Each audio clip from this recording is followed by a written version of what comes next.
And my today's topic is statistics class 10।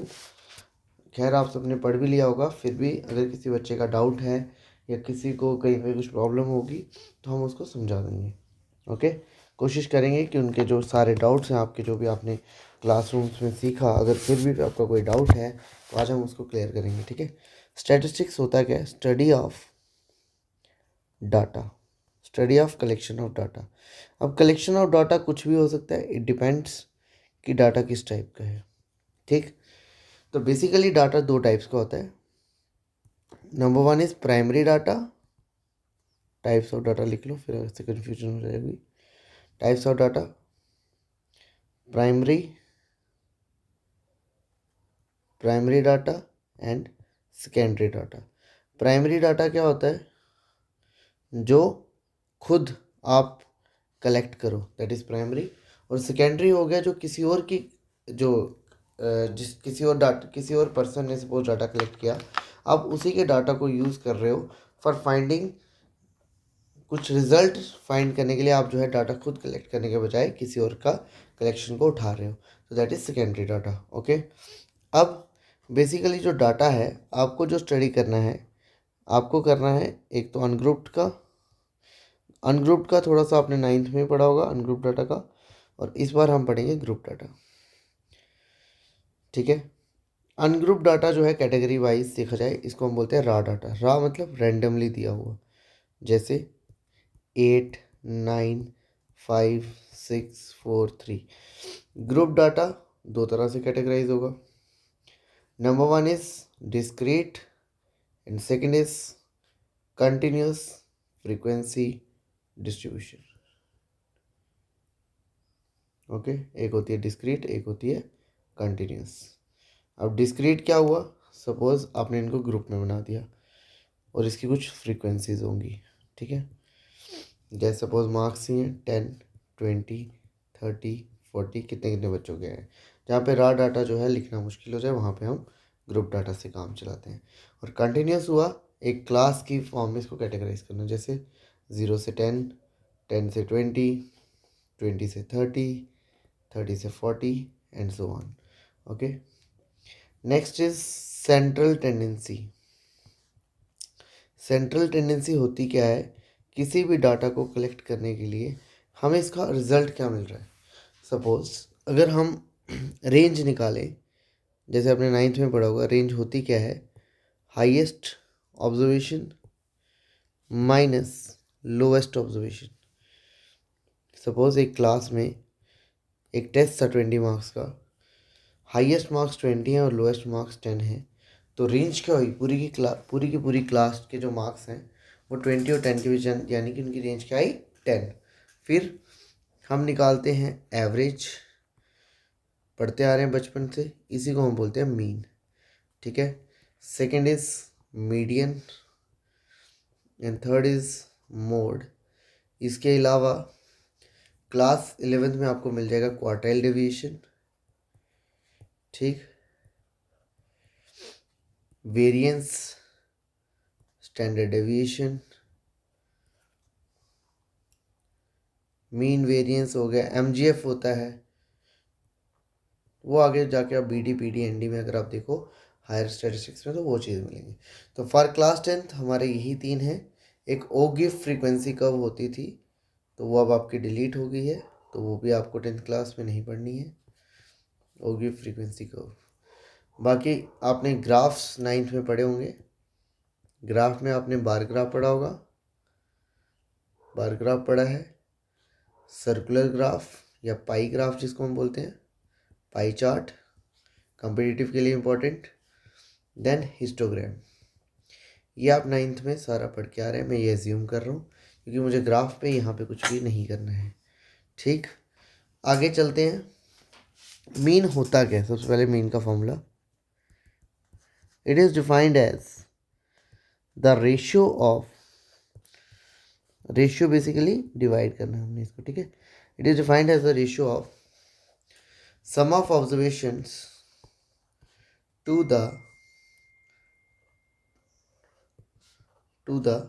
total number of observations। ठीक है, basic सा है। मीन होता क्या है? It is defined as the ratio of sum of observation to the total number of observation. तो मैं आज बेसिकली इंट्रोडक्शन दे रहा हूँ, नेक्स्ट क्लास में हम क्वेश्चंस करेंगे। एग्जाम्पल लिखें, सपोज 87654, ये 5 मार्क्स हैं। इसका मीन क्या होगा? तो मीन जनरली डिनोट किया जाता है एक्स बार से। ये क्या होगा? 8 + 7 + 6 + 5 + 4 होल डिवाइड बाय 1 2 3 4 and 5। तो this is what? 8 and 7 15, 15 and 5 20, 20 and 10 30/5। तो मीन कितना आ गया? 6। ठीक है बच्चे, बेसिक ये था। अब आपने जो 10th क्लास में पढ़ना है, क्लास 10th के सिलेबस का जो है, आपको क्या क्या पढ़ना है? आपको पढ़ना है नंबर 1 डायरेक्ट मेथड, और ये सारा आपने ग्रुप डाटा के लिए पढ़ना है। Number 2 is assumed mean method, assumed mean method, and number 3 is step deviation method, step deviation method। ठीक, फॉर्मूलाज मैं थोड़ा सा क्लियर कर देता हूँ। अगर मैं इकट्ठे ही तीनों बनाऊँ तो वो आपको थोड़ा सा इजी हो जाएगा समझने का। ठीक है, तो इवन मैं क्लास में भी, जो बच्चे मेरे से पढ़े हैं उनको पता है, हम अकेडमी में भी ऐसे स्टार्ट करते हैं। सपोज हमारे पास कुछ डाटा है, लेट इट बी एक्स आई, और कुछ फ्रीक्वेंसीज हैं एफ आई। ठीक, एक्स आई में दे दिया x1 x2 x3 so on up to xn।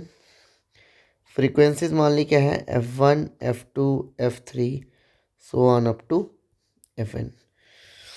तो डायरेक्ट के लिए मीन का जो फॉर्मूला होगा, मीन एक्स बार, वो क्या होता है?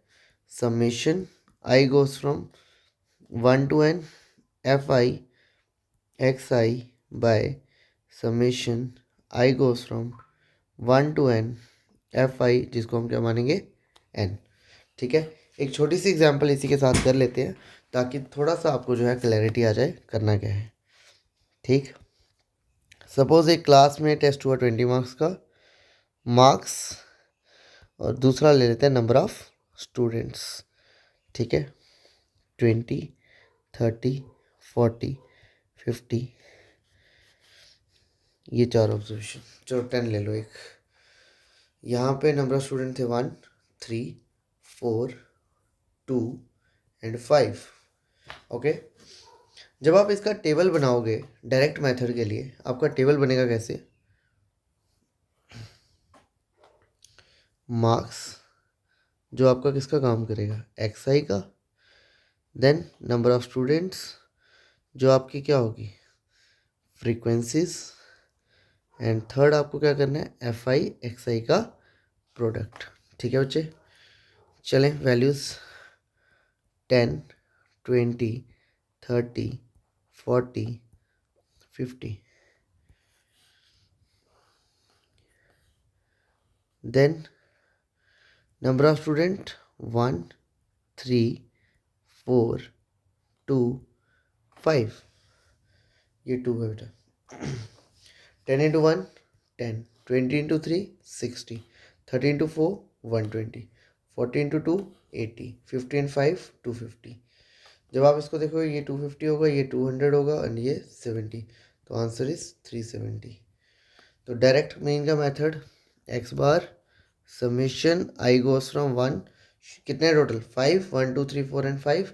तो I goes from 1 to 5 F I X I over summation I goes from 1 to 5 F आई।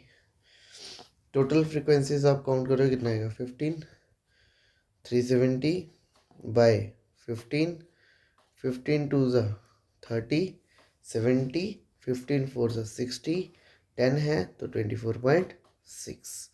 तो ये था mean by the direct method. ठीक है, एज्यूम मीन की बात की जाए तो एज्यूम मीन में मीन होगा X bar is equal to A plus summation F I D I goes from 1 to n, summation I goes from 1 to n F I. यहाँ पे ए आपका क्या होगा? Assume mean. एज्यूम मीन मतलब किसी एक ऑब्जर्वेशन को आपने क्या मान लिया? एज्यूम कर लिया कि ये हमारा मीन है। सेकंड डी आई क्या होगा, जो भी हमारे एक्स आई होगा उसमें से हमने एज्यूम मीन को सब्ट्रैक्ट करना है। ओके, इसको हम बोलते हैं assume mean method. And number 3 is step deviation method. Step deviation method भी सेम है। सपोज जहाँ पे एफ आई डी आई करके भी कैलकुलेशन बड़ी हो जाए, डायरेक्ट को एज्यूम मीन में क्यों कन्वर्ट किया गया, ताकि कैलकुलेशन जो प्रोडक्ट कर रहे हैं वो ज़्यादा बड़ा ना आ जाए, ठीक, ज़्यादा टर्म्स ना आ जाए, इसलिए हमने मेथड बनाया एज्यूम मीन मेथड। फिर अगर फिर भी कैलकुलेशन बड़ी है, वहाँ पे हमने यूज़ किया स्टेप डेविएशन। यहाँ पे मीन निकालने का formula x bar A plus summation I goes from 1 to n F I you I summation I goes from 1 to n F आई जो किसके बराबर है n। यहाँ पे यू आई क्या होगा, एक्स आई माइनस ए को एच क्या है, क्लास साइज। सपोज जैसे यहाँ पे था हमारा ये डाटा था, जैसे हमने लिया था यहाँ पे हाँ 0 to 10, 10 to 20, 20 to 30, 30 40, तो यहाँ पे h यानी कि विड्थ ऑफ क्लास क्या है या क्लास साइज क्या है 10, तो लास्ट में जो ऑब्जर्वेशन आएगी उसको 10 के साथ डिवाइड कर देना है, ठीक, h इज क्लास साइज। तो ये है आपका मीन, इस पे हम क्वेश्चन करेंगे नेक्स्ट क्लास में। अब हम बात करते हैं मीडियन की। तो मीडियन होता क्या है, मीडियन हो गया जब आपने डाटा को अरेंज किया, चाहे असेंडिंग से करो और डिसेंडिंग से करो, चाहे डाटा को असेंडिंग के फॉर्म में लिखो चाहे डिसेंडिंग के फॉर्म में लिखो।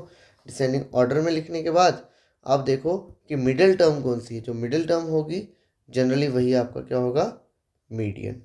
बट मिडिल टर्म कैसे निकाले, वहाँ पे आपको देखना है अगर n ऑड है, इफ़ n इज़ ऑड मतलब नंबर ऑफ टर्म्स ऑड आ रही हैं, तो मीडियन आपका हो जाएगा n plus 1 by 2th observation, ठीक। एग्जाम्पल यहीं पे चिपका देते हैं, 7 6 5 8 4 9 3, दीज आर 7 ऑब्जर्वेशंस। जब इसको हमने अरेंज किया तो ये क्या आ गया, 3 4 5 6 7 8 एंड 9। तो इस केस में आपका मीडियन क्या होगा, क्योंकि टोटल टर्म 7 है, 7 प्लस 1 बाय 2th ऑब्जर्वेशन, तो 7 plus 1 is 8 by 2, that is 4th observation, and what is our 4th observation, this is 6, तो इसका मीडियन आ गया 6। Okay, second, if n is even, अगर n इवन है तो मीडियन आपका हो जाएगा for ungroup for raw data n by 2th observation या term plus n by 2 plus 1th term whole divide by 2। Okay, अब इसी क्वेश्चन में हमने एक टर्म ऐड कर दी, लेट इट बी 10, ठीक है, या फिर से एग्जांपल लिखनी हो तो फिर से लिख लेते हैं हम, 7 6 5 8 4 9 3 and 10, number of terms is 8, तो मीडियन आपका क्या हो जाएगा, जब आप अरेंज करोगे ये क्या आएगा, 3 4 5 6 7 8 9 और 10, total term 8, 8 by 2th term plus 8 by 2 plus 1th term whole divide by 2, 8 by 2 is 4 term, 4 plus 1 is 5th term whole divided by 2, 4 term is 6, 5th term is 7, तो मीडियन आ गया 6 प्लस 7 होल डिवाइड बाय 2, तो 13 by 2 median हो गया 6.5, ठीक। And अब जो 10th class में पढ़ना है अपने 10th क्लास के लिए, for median our formula is median equal to L plus n by 2 minus CF upon F into H, where L is lower limit of median class N is total frequency, आपको जो भी data दिया होगा उसकी total frequency क्या है। F is frequency of median class, C F is frequency of class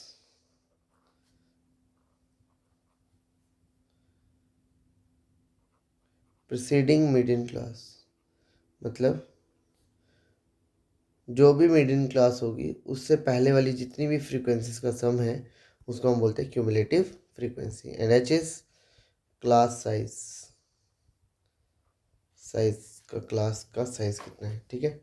तो ये फॉर्मूला आपने पढ़ना है यहाँ पे, किसके लिए, 10th क्लास के लिए, ठीक है। तो मैं इसको एक बार फॉर्मूले को बॉक्स में डाल रहा हूँ। सेम ऐसे हम मीन के भी तीनों फार्मूलाज को डाल देंगे बॉक्स के अंदर, आपको समझने में आसानी हो जाएगी कि कहना क्या चाह रहा हूँ मैं, ये जो इंट्रोडक्शन क्लास थी इसको रखने का मतलब क्या है।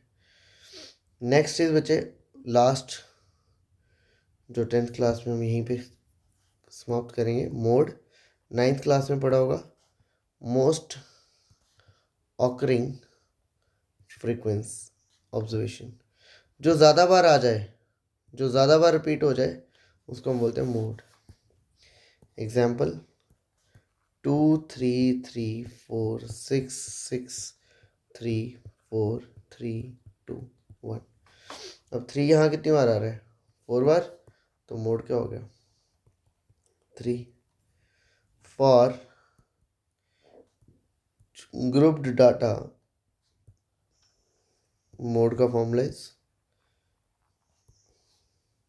L plus F1 minus F0 2 time F1 minus F0 minus F2 into H। L is lower limit of model class,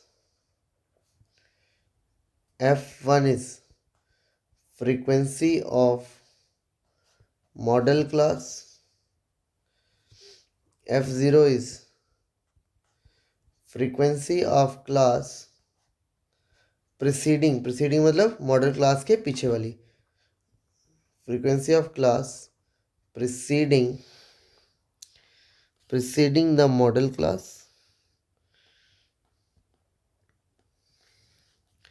F2 frequency of class वो पीछे वाली, तो ये क्या होगी मॉडल क्लास के आगे वाली, succeeding the model class. And H is again class size of interval, जो भी आपको इंटरवल दिया होगा उसका क्लास साइज। तो बेटा ये था आपका फॉर्मूला मोड का, ठीक। नेक्स्ट क्लास में आप मुझे क्वेश्चन बता सकते हो, आपको कौन सा क्वेश्चन करना है, कौन सी एग्जाम्पल करनी है, या प्रीवियस ईयर पेपर जो एग्ज़ाम में आए हुए क्वेश्चन है हम उसी पे जो है आपका लेक्चर नंबर 1 रखेंगे। तो आज का इंट्रोडक्शन इतना ही था। आई होप आपको समझ आया होगा, each and everything is crystal clear, जिसके लिए आप यहाँ पे आज जुड़े थे हमारे साथ। तो बेटा यहीं पे मैं जो है स्टॉप कर रहा हूँ आज। बाकी अगर आपको समझ आया हो, मज़ा आया हो, तो प्लीज़ अपने फ्रेंड्स के साथ भी शेयर करें। So I am ending the meeting here, hope you enjoy the session. Okay, bye.